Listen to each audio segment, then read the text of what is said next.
Hello everyone, this is Nidhi Gupta, your English coach and I welcome you all to Adda 24/7 English Classroom. Guys, आज के video में हम लोग discuss करने वाले हैं one of the chapters from your English book that is Footprints Without Feet and the chapter is titled as The Making of a Scientist. Now ये जो चैप्टर है ये कुछ बच्चों को थोड़ा सा डिफरेंट लग सकता है बिकॉज ये कोई फिक्शनल स्टोरी नहीं है. ठीक है, ये कोई स्टोरी नहीं है जिसमें कैरेक्टर्स हैं, प्लॉट है. No, this is a non fictional work. अब क्या होता है non fictional work? Non fictional work is a real life story. ठीक है, ये किसी पर्सन के बारे में हो सकती है, उसकी लाइफ के बारे में, उसके अचीवमेंट्स के बारे में, उसके अवार्ड्स के बारे में, कैसा रहा उसका लाइफ और क्या अचीव किया उसने लाइफ में. तो we call them non fictional work. ठीक है. Now the writer of this chapter is Robert W. Peterson. कौन है इसके writer? Robert W. Peterson and he is a newspaper writer. So now you can assume that you have a newspaper in your hand. आपके हाथ में एक newspaper है और आप उसमें एक article पढ़ रहे हैं.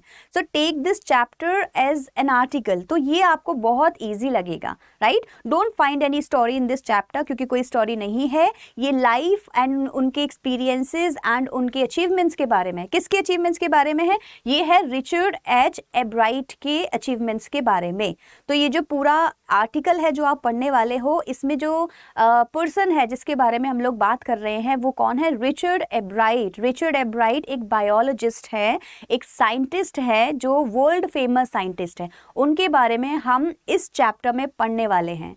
How did he become a scientist? Because chapter का जो टाइटल है वो ही क्या है? Making of a scientist. So how did he become a scientist? क्या वो बहुत ज़्यादा इंटेलिजेंट थे शुरू से या उन्होंने डिसाइड कर लिया था बचपन में कि मैं एक साइंटिस्ट बनने वाला हूँ? So the entire chapter is going to give you the answer of all these questions. So let's start with the chapter now. Now we already know that the story is about Richard Ebright. किसके बारे में story है? Story है Richard एब्राइट के बारे में. We also know the birthplace of Richard Ebright, which is Reading. Reading क्या है? एक सिटी का नाम है. So he was born in Reading, which is located in Pennsylvania. Right. अभी राइटर टाइटल में आर्टिकल में हमें बताते हैं दैट रिचर्ड, जिसको उसकी मदर रिची भी बोलते हैं, निकनेम इज रिची.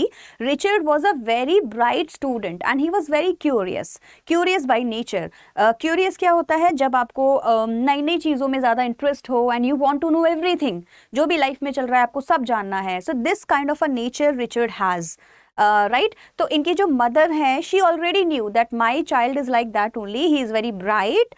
हमेशा एक ए ग्रेड स्टूडेंट रहे हैं स्कूल में Richard. So she always helped him. हमेशा उनको ट्रिप्स पे ले जाना, एक्सकर्शंस पे ले जाना या फिर जो भी इक्विपमेंट्स रिचर्ड को चाहिए for his experiments, mother always provided those equipments. क्या क्या हो गया? जैसे टेलीस्कोप हो गया अगर उनको चाहिए, माइक्रोस्कोप हो गया, कैमरा हो गया, any equipment that Richard wanted for his experiments, mother always provided those. Along with that, we get to know that Richard जो है he had few hobbies. उनके कुछ hobbies थे. For example, he used to like collect things. देखो उनके आसपास उन्होंने खुद ये लाइन बोली है चैप्टर में, I had no one to play with and that is the reason that I had some different kind of qualities and hobbies. जैसे चीज़ें कलेक्ट करना. He used to collect coins, he used to collect fossils, he used to collect rocks. Later on he started collecting butterflies also. Butterflies collect उन्होंने करना शुरू किया and that was something which actually intrigued him. उनको interest आया science में. यहाँ से उनकी साइंस की स्टार्ट हुई, लाइक साइंस की जो जर्नी है वो स्टार्ट हुई and later on he became the greatest scientist of the world. तो ये जो पूरा चैप्टर हम लोग पढ़ रहे हैं इसमें हम लोग यही समझने वाले हैं कि कैसे एक छोटा सा बच्चा जो बटरफ्लाइज कलेक्ट करने से जो उसने शुरू किया था, later on he became the world famous scientist. क्या किस फील्ड में वो ज़्यादा फेमस थे वो भी राइटर ने हमें बताया है. आपके चैप्टर में ही राइट हैंड पे जो बॉक्स है उसमें उन्होंने बताया है कि उन्होंने कौन से अवार्ड्स जो है विन किए थे. Richard Ebright has received the Searle scholar award and Schering Plough award. इनको 2 अवार्ड्स मिले हुए हैं. किसके लिए मिले हैं अवार्ड्स? इनको मिले हैं बायोकेमिस्ट्री एंड मॉलिक्यूलर बायोलॉजी के लिए. तो ये जो फेमस हैं वो मॉलिक्यूलर बायोलॉजी के लिए ही फेमस है. आपको ये सब लर्न नहीं करना है, जस्ट फॉर एन आइडिया कि ये जो साइंटिस्ट हैं किसके लिए फेमस है, उसके लिए आपको ये थोड़ा सा आइडिया होना चाहिए. ठीक है. आप देखो आपका जो चैप्टर जस्ट स्टार्ट ही होता है ना, जैसे जैसे ही आपका चैप्टर स्टार्ट होता है वहाँ पे रिचर्ड की एक अचीवमेंट के बारे में बताया है और उसके बाद में पूरा चैप्टर आपको यही बताया है कि वो यहाँ तक कैसे पहुँचे। ठीक है, तो वो क्या अचीवमेंट है वो मैंने यहाँ लिखा हुआ है, let's understand it. At the age of 22 की एज पे रिचर्ड कौन, a former scout of the year, Richard को ही बोला है a former scout of the year, that means उनको एक फॉर्मर मतलब पहले स्काउट ऑफ द ईयर का टाइटल मिल चुका है। ठीक है, so Richard excited the entire scientific world with a new theory of how cells work. उन्होंने एक थ्योरी बनाई थी, एक थ्योरी को इन्वेंट किया था। थ्योरी क्या थी, हाउ सेल्स वर्क कैसे करते हैं, इसके लिए ये फेमस थे। तो ये इनका जो आर्टिकल था वो क्या हुआ था, पब्लिश हुआ था। Richard H एब्राइट and his college roommate explain the theory, ये जो थियोरी उन्होंने एक्सप्लेन की थी किसमें, एक आर्टिकल में। आर्टिकल का नाम क्या था, आर्टिकल का नाम था proceeding of the national academy of science, ये था आर्टिकल का नाम जिसमें इनका जो जनरल है, जो इनकी थियोरी है वो पब्लिश हुई थी। And it was the biggest achievement ever in his life. ठीक है, और यहाँ से और ज़्यादा शुरुआत होती है उनका एक बिगेस्ट साइंटिस्ट बनने की।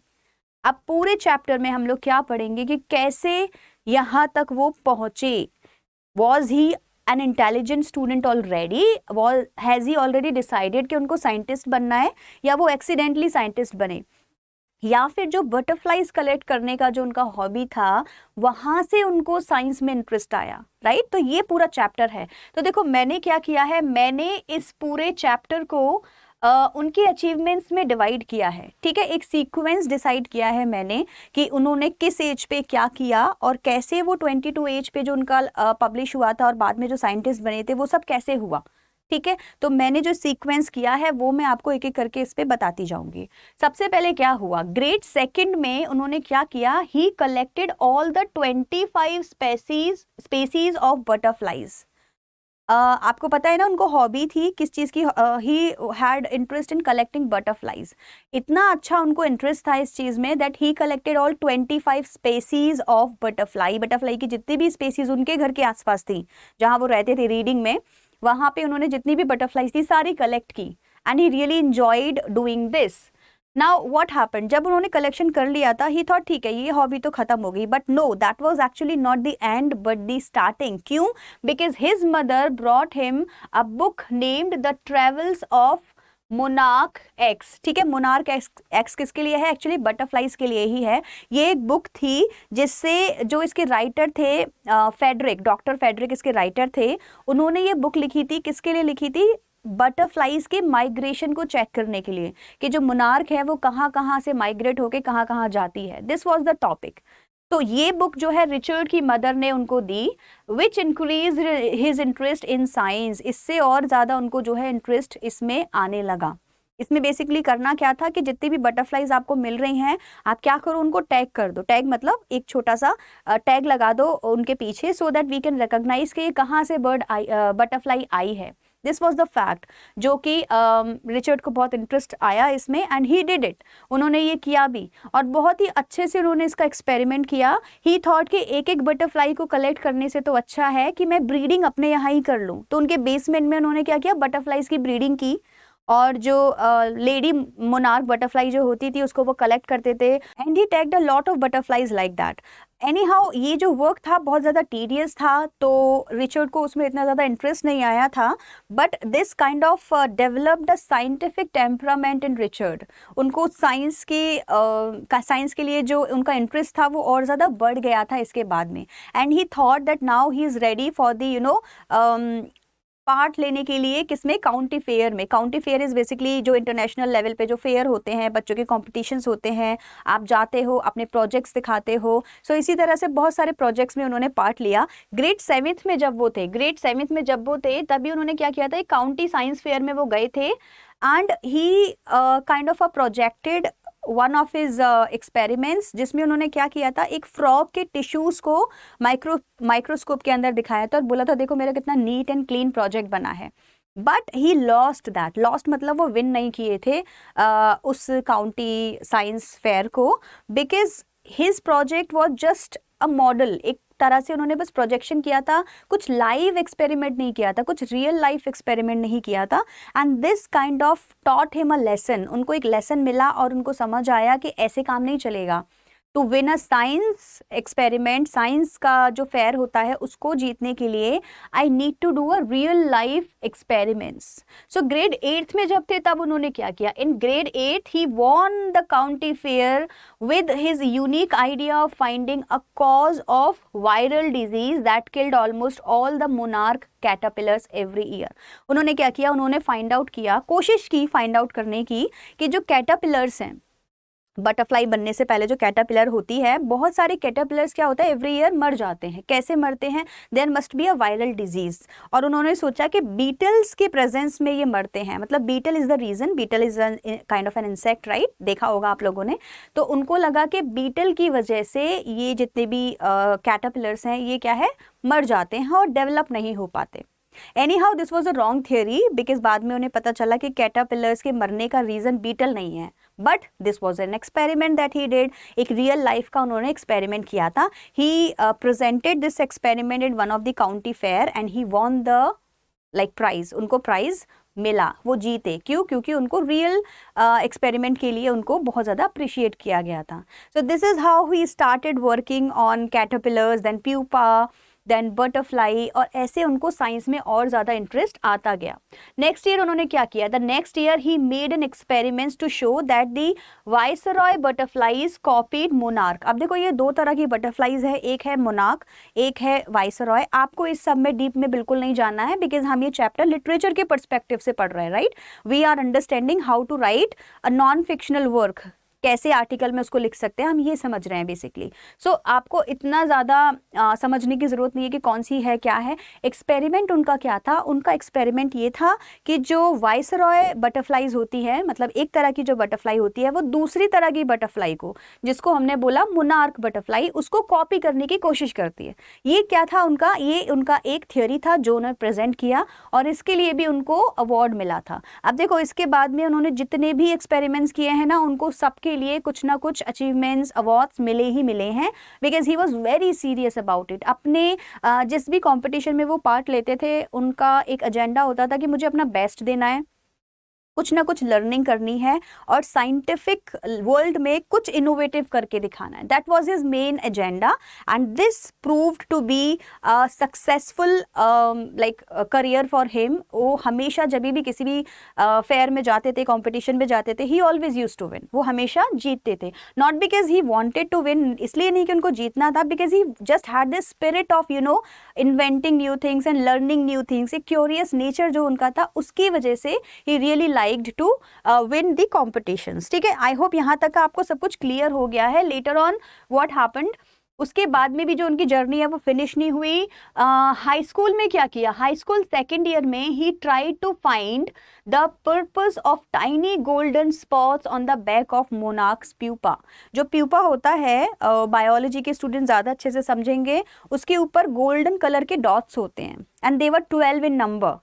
Now he had a curiosity, of course, because ये curious nature के थे, he had a curiosity and he wanted to know what is the purpose of these dots।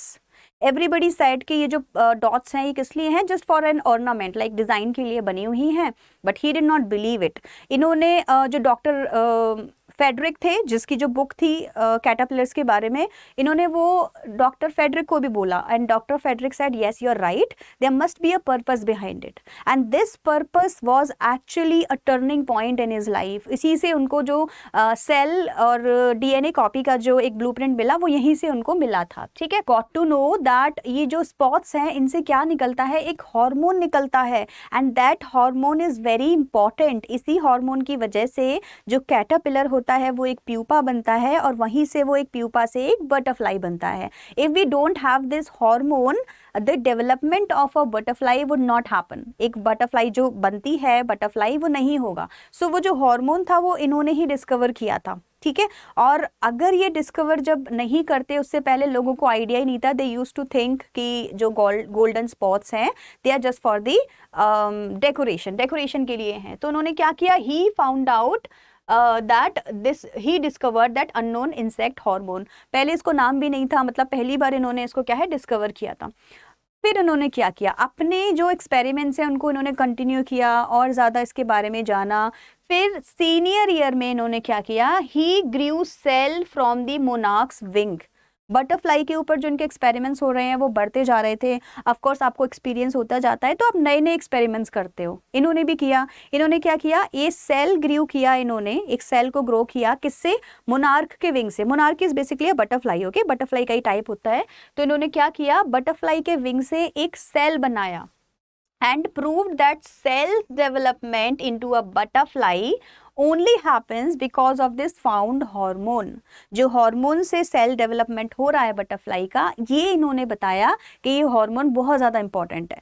Later on इन्होंने इस हार्मोन का जो chemical structure है वो भी पता कर लिया, right. In Harvard university he found out the chemical structure of this hormone. धीरे धीरे स्टेप बाय स्टेप ये बढ़ते गए। देखो मैं इसको आपको बहुत फिजिबिलिटी के साथ बता रही हूँ, कहाँ गए थे, किस यूनिवर्सिटी में गए थे, ये सब याद करने के लिए आपको बिल्कुल ज़रूरत नहीं है, बिकॉज इससे रिलेटेड कोई क्वेश्चन नहीं आएगा। टॉपिक ये है कि एक साइंटिस्ट बनने के लिए आपके अंदर क्या क्वालिटीज़ होनी चाहिए। तो आपको मेनली इतना पता होगा तो भी आपका काम चल जाएगा, ठीक है। तो डोंट गो इन डीप कि कौन सा यूनिवर्सिटी था, क्या था, इस सब से रिलेटेड आपको कोई क्वेश्चंस नहीं आएंगे।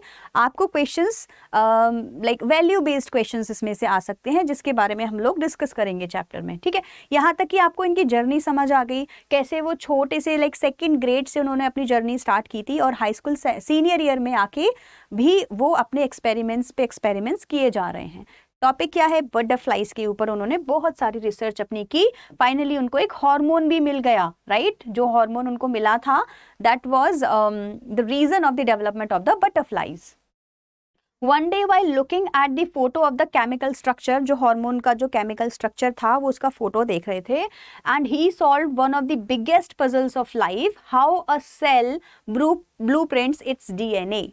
सेल्स कैसे अपने डीएनए को ब्लूप्रिंट करती है और सेल्स कैसे हेरिडिटी के लिए it's a reason for that, life कैसे बनती है। बहुत सारे जो पॉइंट्स हैं इस थियोरी से खुलने वाले थे। कैंसर की दवाई भी इससे बन सकती थी, बहुत सारे डिजीज़ हैं उसकी जो मेडिसिन है वो भी इससे बन सकती थी। So there was a lot of scope after this research. अब ये क्या रिसर्च था एंड ऑल था, आप गूगल पे रिसर्च कर सकते हो if you want, otherwise questions इससे रिलेटेड नहीं आएंगे, so don't get confused with that.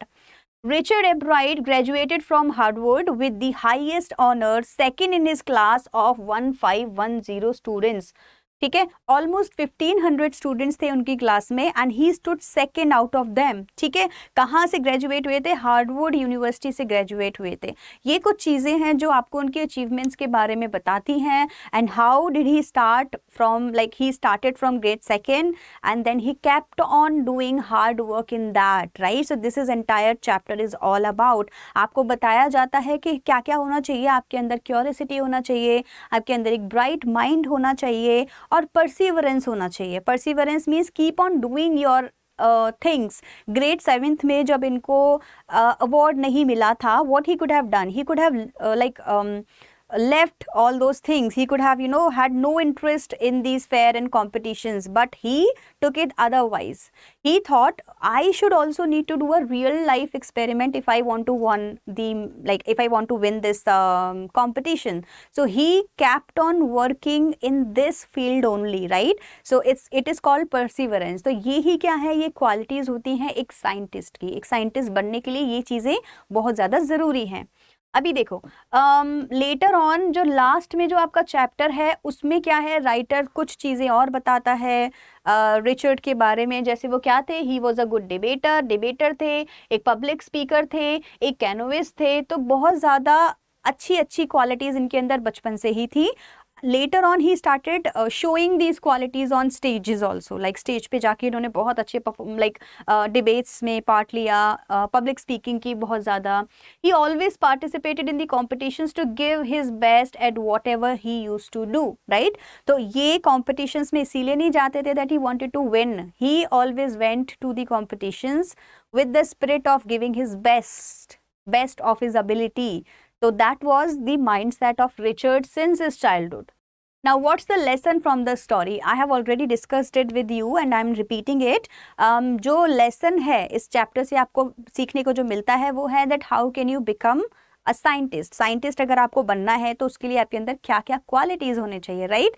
तो क्या क्या क्वालिटीज आप में चाहिए? राइट अमाउंट ऑफ क्यूरियोसिटी, आपको क्यूरियस होना बहुत जरूरी है, ठीक है, क्यूरियस होना बहुत जरूरी है। A bright mind, your mind should be very bright, and will to win for right reasons are the qualities needed to be a scientist। तो राइटर आपको यही बता रहा है कि अगर आपको साइंटिस्ट बनना है तो आपको रिचर्ड की तरह होना पड़ेगा। बचपन से ही आपको क्यूरियस होना चाहिए, you should have a habit of learning new things, then keep on doing that. जो भी कर रहे हो उसको छोड़ना नहीं है, करते रहना है until you get the success in it। So that was the chapter. Now we are going to do the question answers of the chapter.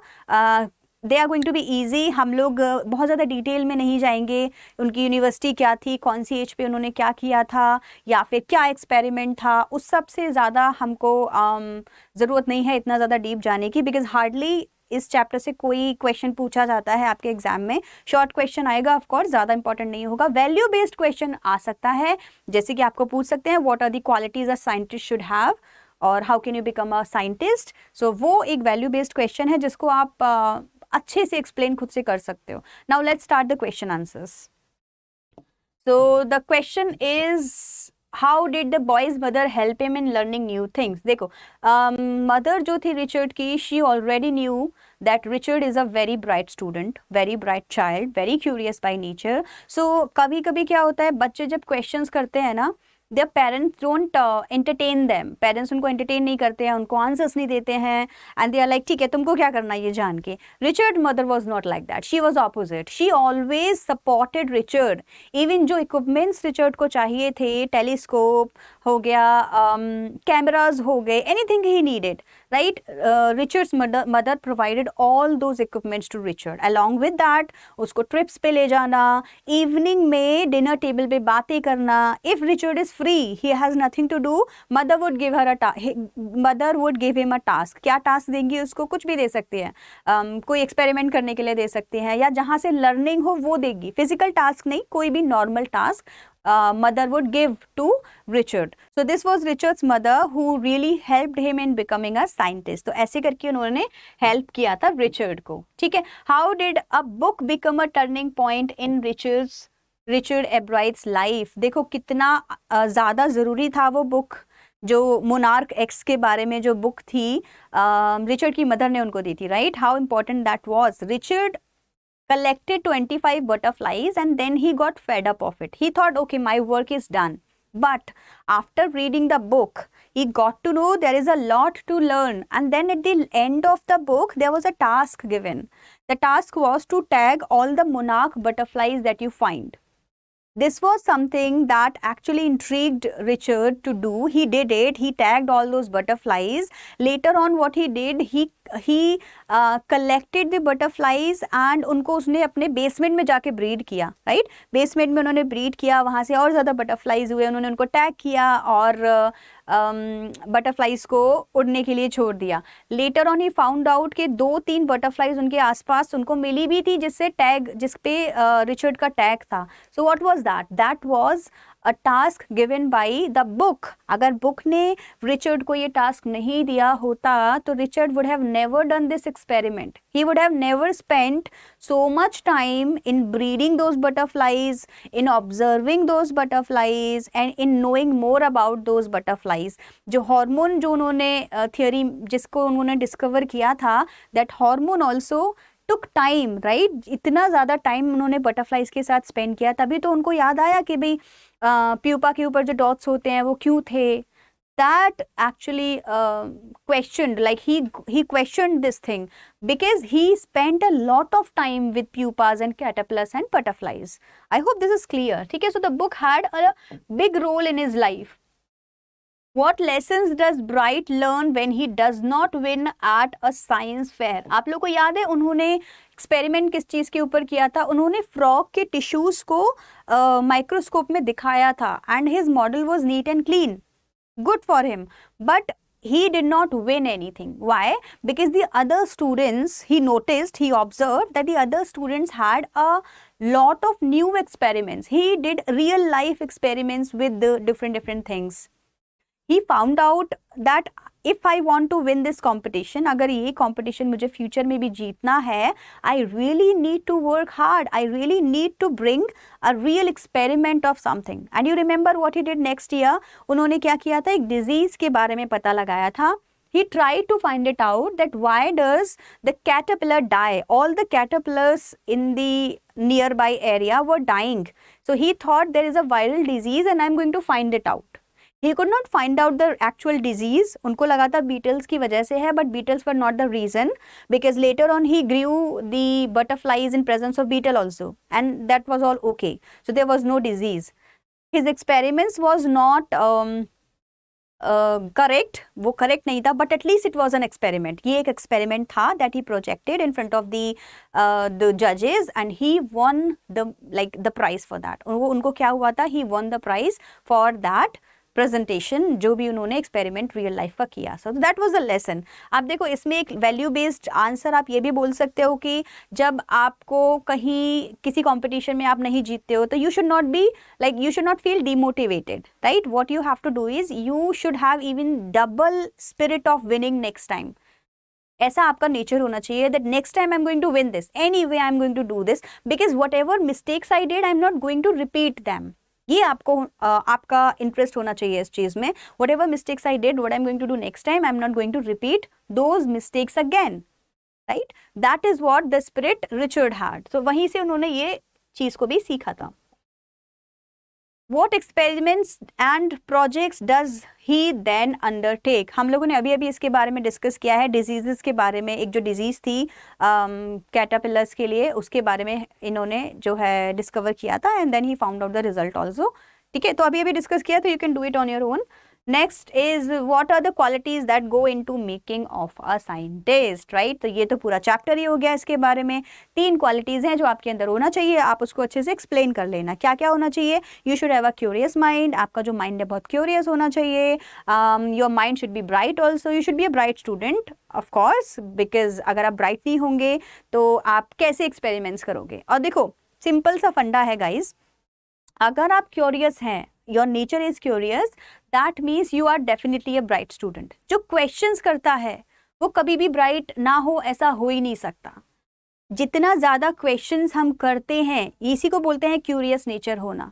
मुझे कुछ समझ नहीं आ रहा, I am going to ask a question out of it. जब मैं question पूछूंगी तो मुझे उसका आंसर मिल जाएगा. एंड ब्राइट होना क्या होता है? Bright is that you take interest in everything and you know everything. Everything, at least those things जो आपको पता होनी चाहिए. अगर आपको पता है, अगर आपको इंग्लिश का एग्जाम देना है, आपको अपना सिलेबस पता है, चैप्टर्स पता है, राइटर्स पता है, जितनी चीज़ें पता होनी चाहिए, अगर वो आपको पता है, that means you are a bright student, right. ऐसे ही होता है. सो रिचर्ड के लिए भी यही था, इनको भी यही बोला जाता था that he was a bright student. तो आपको क्या होना चाहिए? एक आपको क्यूरियस होना चाहिए नेचर से, एक आपको ब्राइट होना चाहिए, एक आपको परसिवरेंस होना चाहिए. मतलब you should have this persistent win feeling. Like आपके अंदर ऐसा फीलिंग होना चाहिए कि भाई हमेशा मुझे करते रहना है. And you should have a right spirit of winning competitions को जीतने के लिए हमको किसी से एक्चुअल कंपटीशन करने की ज़रूरत नहीं है. There is no competitors that you need to win over. What you need your own life. आपको खुद से एक्सपेरिमेंट्स करना, खुद से कॉम्पिटिशन्स में जाना, अपना बेस्ट देना, ये आपको आना चाहिए. ये आपकी एक्चुअल क्वालिटी होनी चाहिए. So that is it. इस चैप्टर में आपको इतने ही क्वेश्चंस हैं जो पढ़ने हैं. I hope we have almost discussed everything that is needed for you to attempt question answers out of this chapter. मैं फिर बोल रही हूँ, ज़्यादा questions आएंगे नहीं. वैल्यू बेस्ड में हमने ये कर ही लिया है. बहुत ज़्यादा डीप डाउन में मत जाना. फिर से लाइक कहाँ पे लोकेशंस क्या हैं, एक्सपेरिमेंट्स क्या क्या हुए थे, वो सारा जानने की ज़रूरत नहीं है. जो टाइम मैंने आपको टाइम सीक्वेंस इस वीडियो में बताया है, that is quite enough for you. Alright, so we'll meet again with a new video. Till then, bye everyone.